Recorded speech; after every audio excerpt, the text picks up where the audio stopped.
पूजिताम् महेश्वरीं वृषारूढाम् वन्दे त्वाम् परमेश्वरीम्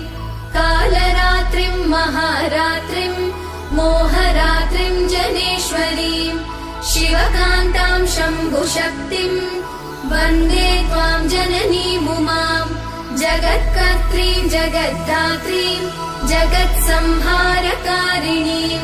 मुनिभिः संस्तुतां भद्रां वन्दे त्वां मोक्षदायिनीं देवदुःखहरामम्बां सदा देवसहायकाम् मुनिदेवैः सदा सेव्याम् वन्दे त्वां देवपूजिताम् त्रिनेत्रां शङ्करीं गौरीं भोगमोक्षप्रदां शिवाम् महामायां जगद्बीजाम् वन्दे त्वां जगदीश्वरीं शरणागतजीवानां